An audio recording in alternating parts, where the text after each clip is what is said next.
Boa noite, meus irmãos e irmãs, mais uma vez estamos aqui, hoje dia 5 de abril de 2023, em mais um estudo sobre a doutrina das últimas coisas, e nós estamos estudando desde a última quarta-feira os sistemas interpretativos. Nós tivemos algumas quartas-feiras anteriores expondo o texto de Apocalipse, depois expomos também o sermão do Monte das Oliveiras. São os dois grandes centros de informações sobre o final dos tempos que o Novo Testamento possui. É claro que não podemos ignorar também o capítulo 2 de Tessalonicenses, onde o apóstolo Paulo faz toda uma apresentação sobre o homem do pecado. Não podemos ignorar também a primeira epístola de João, que vez por outra apresenta a figura dos anticristos e anticristo, isso na primeira epístola de João. Então o Novo Testamento está diluído vários temas sobre o final dos tempos, e o que alguns sistemas de interpretação fazem é tentarem fechar tudo e produzir um tipo de interpretação. Então nós tratamos na última quarta-feira sobre 3 sistemas interpretativos do milênio: o pós-milenismo, o amilenismo e o pré-milenismo. Recapitulando apenas um pouco, o milênio é um período de 1000 anos que está apresentado no texto de Apocalipse, seu capítulo 21. Ele vai tratar acerca de acontecimentos do milênio. Então existem 3 sistemas. Tem um sistema que é o amilenismo, que advoga que o milênio já está acontecendo, ele está transcorrendo, ou seja, não haverá milênio propriamente dito, porque ele já está ocorrendo, por isso há milenismo. Temos o pós-milenismo, que diz que Jesus Cristo virá após o milênio.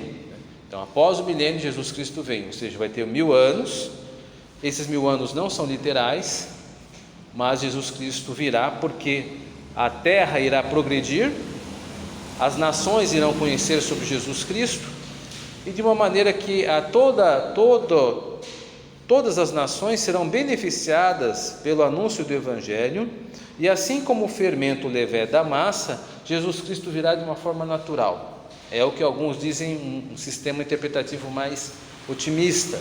Este é o pós-milenismo. E temos o pré-milenismo, que diz que Jesus Cristo vem antes do milênio. Praticamente são três esquemas interpretativos de maneira geral. Vez por outra, alguma igreja vai pender para um ou outro sistema em determinado momento. Já digo desde já que a Igreja Presbiteriana do Brasil oficialmente não adota nenhum destes. Claro, você vai encontrar durante a história alguns pastores, uns estudiosos, que foram inclinados a determinados sistemas como esse. Por exemplo, você vai encontrar o pós-milenismo sendo esposado, defendido por Charles Hodge. Você irá encontrar o amilenismo defendido por algumas obras que estão sendo publicadas na nossa editora Cultura Cristã, como o autor Huckman, A Bíblia Futuro, David Wilkerson, Sobre Mais Que Vencedores, que são obras do amilenismo. E teremos também um certo pré-milenismo, trago aí por Sproul. Então nós temos possibilidades. Então não vamos defenestrar nenhum deles, mas vez por outra alguns estudiosos penderam para um lado ou para o outro. Bom, cada um desses sistemas possui seus próprios defensores, como eu disse, e muitos publicaram obras onde apresentam suas interpretações dos textos bíblicos. Esses sistemas não são os únicos quando se trata de interpretação. Há outros sistemas que se apresentam, entretanto o fazem sem se denunciarem como sistemas. Apresentam suas interpretações de textos bíblicos com naturalidade, como se fosse a maneira correta de se entender. Hoje vamos dar atenção a sistemas que nem sempre se apresentam como sistemas. Então isso acaba acontecendo. O sistema pré-milenista, amilenista e pós-milenistas, eles até nos favorecem, porque eles se apresentam já e se autodenunciam. Eles já vão dizendo: nós acreditamos que Jesus vem depois do milênio, nós acreditamos que Jesus vem antes do milênio. Perfeito. O problema não são eles, o problema são outros sistemas de interpretação que estão presentes na fala de algumas pessoas e estão operando uma interpretação e você não está vendo. Então esses são os sistemas mais complicados, ao meu ver, porque eles não se denunciam, eles vão entrando de uma forma muito tácita, muito inconsciente, uma forma muito natural. Então nós temos uma massa hoje no Brasil, por exemplo, que é dispensacionalista e nem sabe. Se você perguntar: você é dispensacionalista? Ele vai dizer não, mas aí você vai perguntar: peraí, você acredita que em cada época da história Deus tratou com a humanidade de uma forma diferente? Ele vai dizer: não, eu acredito. Fala: tá vendo? Então você é dispensacionalista, você só não sabia disso, ninguém te avisou. Então nós temos isso sim acontecendo. Vários sistemas, eles são absorvidos de uma forma inconsciente, acrítica, sem criticidade, sem discussão, e vão sendo assumidos, né, pelas pessoas. Então nós vamos ver alguns. Vamos ver primeiro o mais que está mais alastrado aí no nosso cenário brasileiro, que é o dispensacionalista. Existem vários autores que trazem definições sobre dispensacionalista, mas eu creio que o Huckman, ele nos ajuda mais, ele é um pouco mais direto e ele vai dar uma definição sobre o que é o dispensacionalismo muito útil, muito operacional. Diz assim Huckman: os dispensacionalistas dividem, tá? Tem um erro de grafia aqui, vou repetir. Os dispensacionalistas dividem as ações de Deus para com a humanidade em várias dispensações diferentes. A New Scofield Bible distingue 7 destas dispensações: inocência, consciência de responsabilidade moral, governo humano, promessa, lei, a igreja e o reino. Uma dispensação é definida como um período de tempo durante o qual o homem é testado em relação à sua obediência a algumas revelações específicas da vontade de Deus. Ponto. Explicando aqui um pouco mais, percebam que na definição Huckman cita a Bíblia de Estudo Scofield. Ela foi a grande responsável pela difusão do dispensacionalismo, tanto nos Estados Unidos quanto no Brasil. Acredito que mais no Brasil. Por quê? Porque quando saiu a Bíblia de Estudo Scofield, foi uma febre, não existiam muitas Bíblias de estudo na época. Então isso aí ficou como um point, como se fosse uma coisa super novidade, e as pessoas iam pegando mesmo essa Bíblia e assumindo os conceitos dela como verdadeiros. Então muitos se tornaram dispensacionalistas por reflexo de possuir uma Bíblia Scofield, aquelas Bíblias de estudo que tem comentários embaixo, né? E muitos se transformaram, porque o dispensacionalista, ele acredita que Deus ele atua com a humanidade em dispensações diferentes. Por exemplo, a da inocência aqui com certeza é a de Adão. Então Deus tratou com Adão, aí vamos chamar essa dispensação da inocência. Aí claro, Adão deixou de ser inocente porque caiu em pecado. Então aí suspende-se essa dispensação, então inicia-se outra, né? A dispensação da consciência e da responsabilidade moral, que com certeza vai de Adão até a queda de Adão até Noé, bem característico aqui. E assim por diante. Qual que é o problema dessas dispensações? É porque a Bíblia não separa assim, o Antigo e o Novo Testamento não se autodividem dessa maneira. Essa é uma forma que a Bíblia Scofield fez e acabou caindo no gosto popular, mas você não vê nenhum tipo de autor bíblico defendendo esse tipo de divisão. Essa é uma divisão artificial, eu repito, é uma divisão artificial a ideia do dispensacionalismo. ela pode ser útil para fins didáticos. Talvez esta seja um ponto positivo, se podemos dizer assim. Mas ele acaba sendo deturpador, porque a Bíblia não se divide assim. A Bíblia se divide materialmente em testamentos, Antigo Testamento e Novo Testamento, e por aí já está bom. As diferenças são muito gritantes, né? Você tem um idioma no Antigo Testamento, que é o hebraico, poucas partes aramaico, e o Novo Testamento em grego. Então a própria materialidade da Bíblia, ela apresenta a sua própria divisão. Então o que Scofield fez foi criar um mecanismo artificial e cobri-lo de veracidade. Então quando a pessoa lia aqui, a Bíblia, a história da humanidade se divide em 7 dispensações, você falava, olha mesmo, quais são? Você nem perguntava de onde é que ele tirou isso, como chegou em tal conclusão, se eu posso discordar ou não se perguntava isso, foi simplesmente adotado, assumido como verdade. Então assim, o Brasil, grande parcela do Brasil, principalmente o pentecostalismo, transformou-se em dispensacionalista. Nos Estados Unidos, o dispensacionalismo não está apenas ligado ao pentecostalismo, mas mais a um movimento anterior chamado fundamentalistas, que é uma coisa diferente que o Brasil não experimentou. Nos Estados Unidos houve uma manifestação de fundamentalismo na década de 1920, onde a igreja presbiteriana inclusive terá uma participação nisto, e isso acabou entrando meio que no bojo, na mistura. Mas no Brasil o dispensacionalismo acaba casando com o pentecostalismo.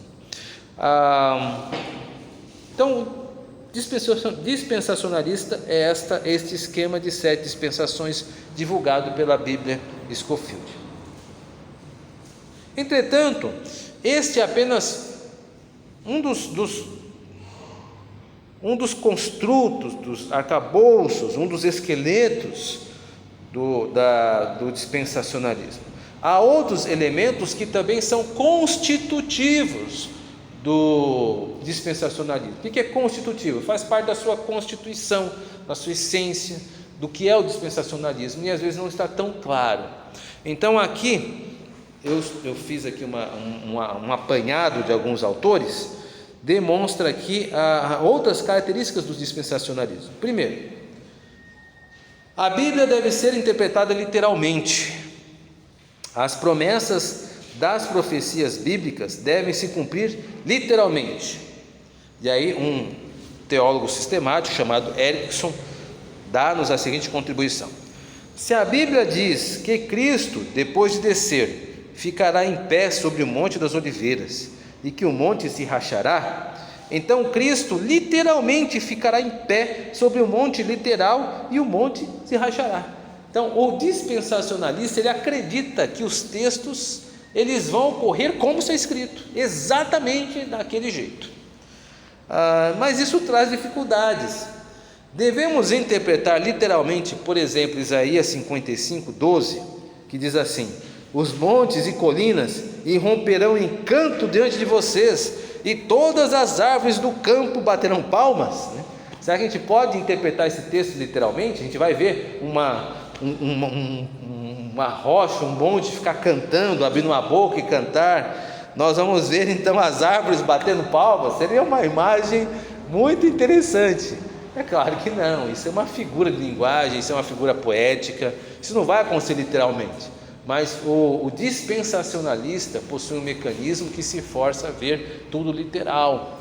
Por isso que eles interpretam textos como está escrito.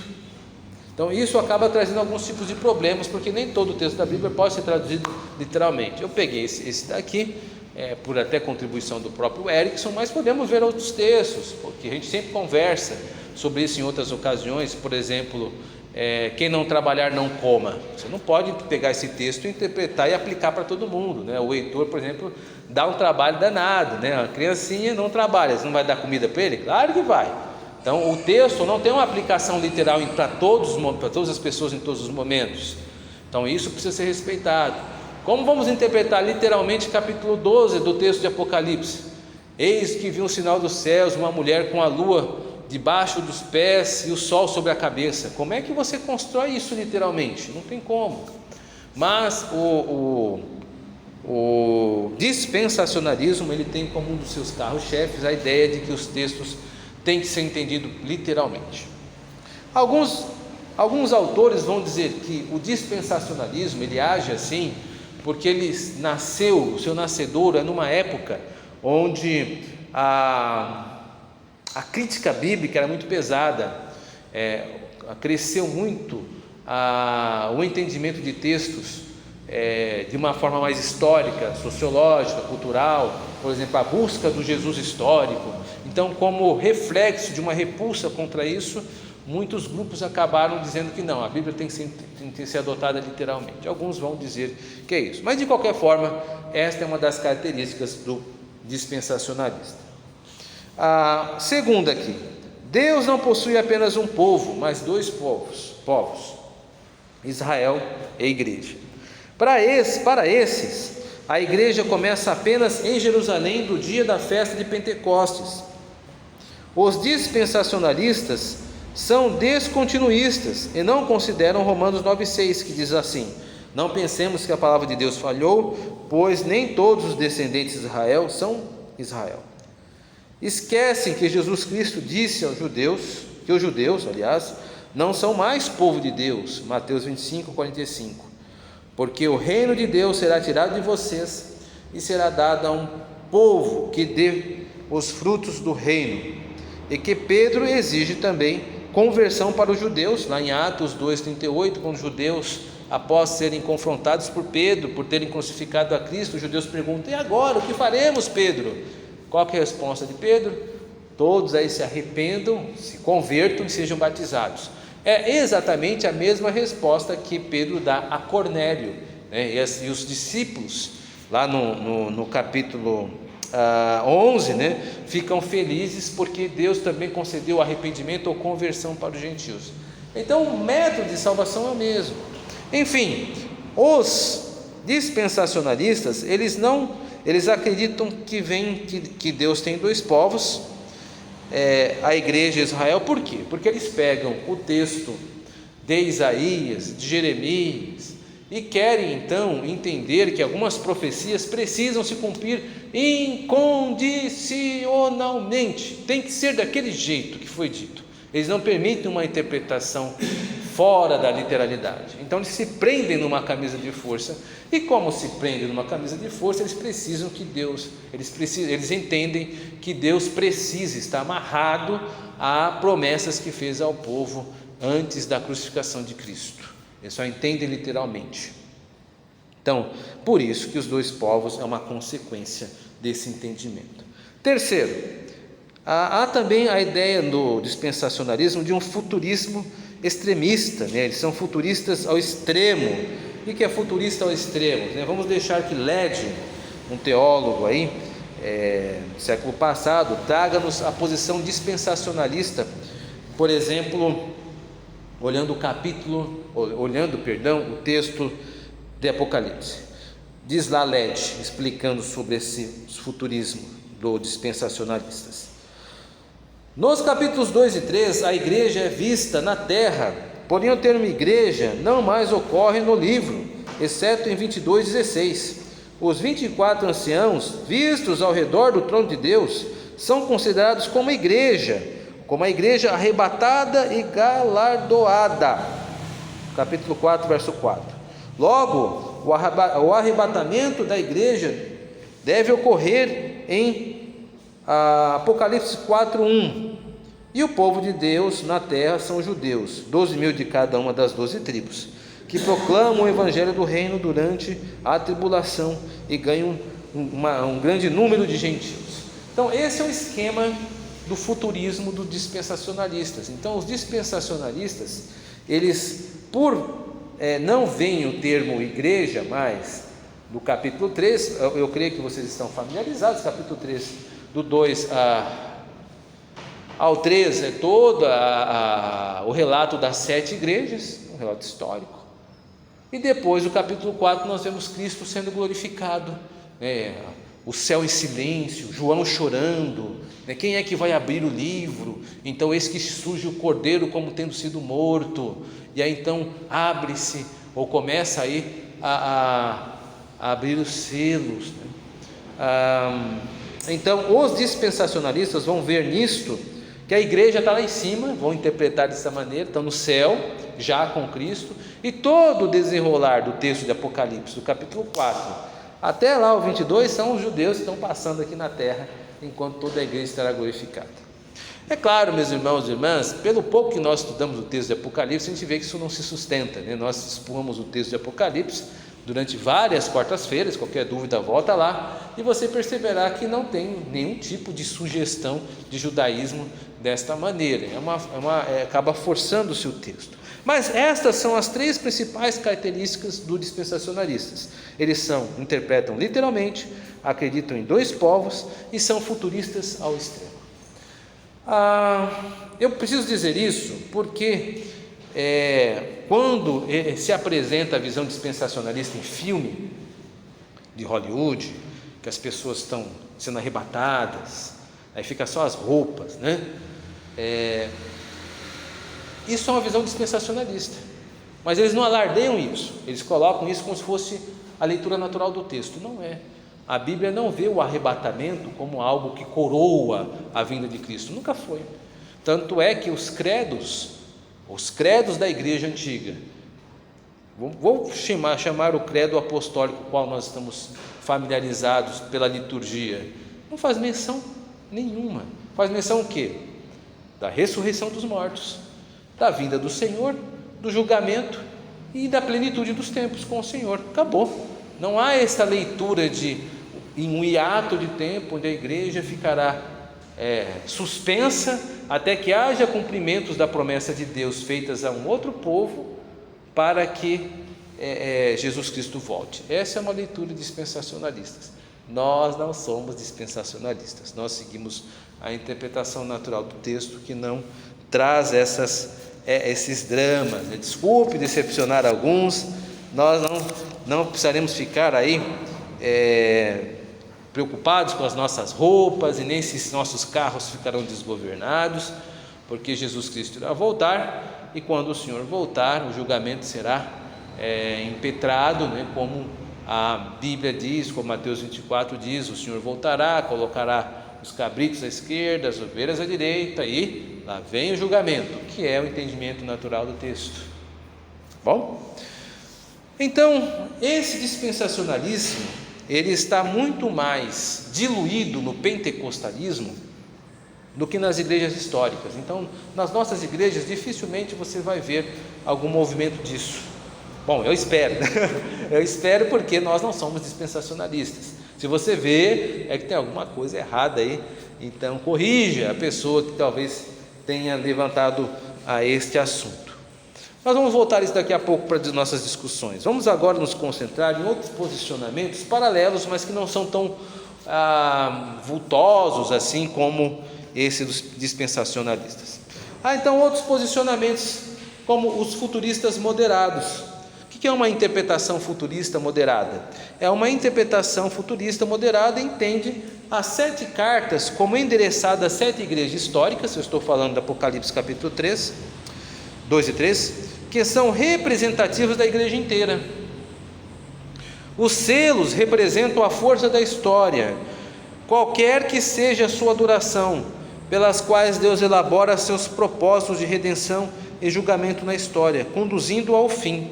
Então nós temos um futurismo também, nós podemos ser futuristas, mas de uma forma moderada, não imaginar que só vai dar um start quando Jesus Cristo voltar para a igreja, arrebatar a igreja, aí o relógio corre para 7 anos aí, para até Jesus voltar de novo. Então são 2 vindas de Jesus, eles criam esse tipo de coisa. O futurista moderado não, ele entende que há um certo tom futurista no texto de Apocalipse, e que deve ser entendido o texto de Apocalipse como um retrato das eras até a volta do Senhor. Outro posicionamento, terceiro, né? O primeiro foi dispensacionalista, que nós trabalhamos um pouco mais. Agora o futurista moderado, que eu só citei em resumo o que é. E o modelo histórico é o terceiro. O modelo histórico é essa interpretação que é aceita pelos reformadores, vê no Apocalipse uma profecia da história da igreja, Buscam-se na história da igreja eventos específicos, nações e personagens que se enquadrem nos selos, nas trombetas, nas taças, etc.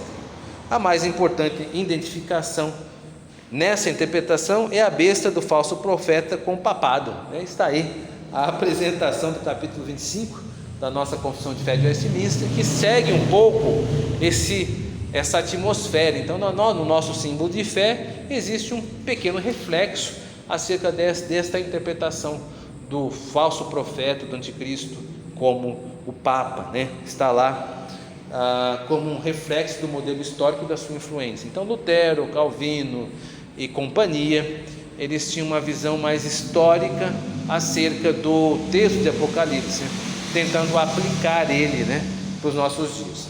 A justiça seja feita, Calvino não comentou o texto de Apocalipse. Ele foi um comentarista de vários textos, mas ele não tocou no texto de Apocalipse propriamente dito. E o que Led está chamando de passadista é o nosso quarto sistema interpretativo. Essa interpretação supõe que o Apocalipse foi produzido por uma igreja que estava enfrentando a ameaça de uma terrível perseguição por parte de Roma, talvez na província da Ásia, onde o culto ao imperador florescia.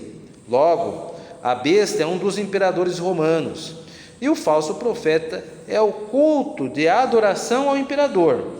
O autor assegura aos cristãos que, mesmo que ocorra um grande martírio, Cristo retornará brevemente, destruirá Roma e estabelecerá seu reino na terra.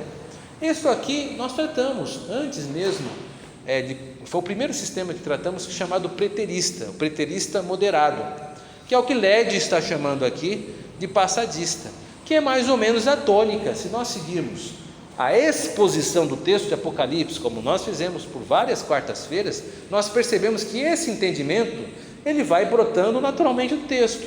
Alguém está escrevendo para outra pessoa que está passando por isso, por dificuldades, estão sendo perseguidos. Prova disso é que o narrador do texto de Apocalipse está exilado na ilha de Patmos por causa do Império Romano, por causa do testemunho de Jesus Cristo.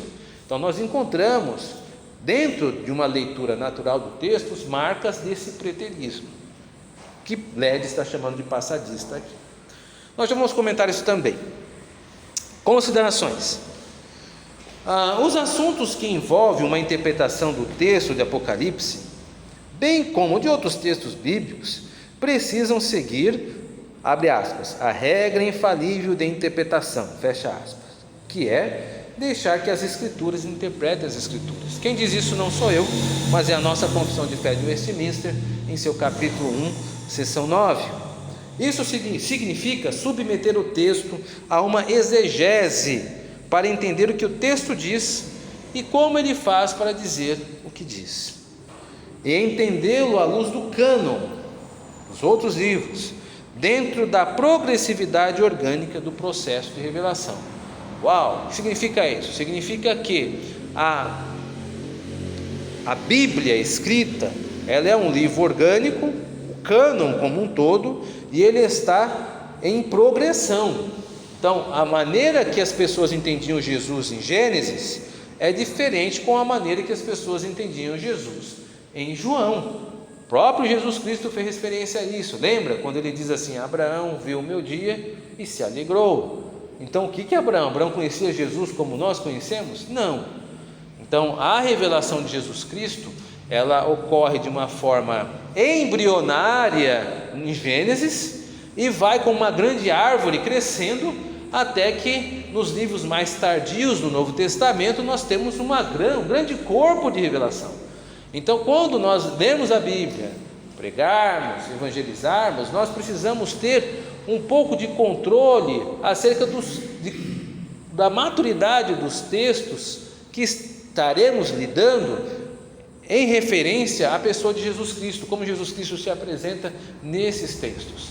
Todos os textos da Bíblia, de uma maneira ou outra, tratam acerca de Jesus Cristo, porque ele é a grande mensagem da Bíblia. Agora, ele não trata de forma igual. Ele receberá um tratamento nos evangelhos, um tratamento nas epístolas, que não receberá necessariamente em Gênesis, em Juízes, mas toda a Bíblia fala de Jesus Cristo. Que Deus nos ajude, que possamos estar conscientes de que nós temos que lidar com sistemas bíblicos, mas a melhor maneira de tratar o texto bíblico é tratar o texto pelo texto, por meio de um olhar do texto crítico, que eu estou entendendo e empregando de exegese, e a partir disso então tirar as nossas conclusões. Que Deus nos dê graça e força. Agora nós vamos ter um debate acerca desses sistemas, e que Deus nos abençoe para que você possa um dia estar aqui conosco. Grande abraço, amém.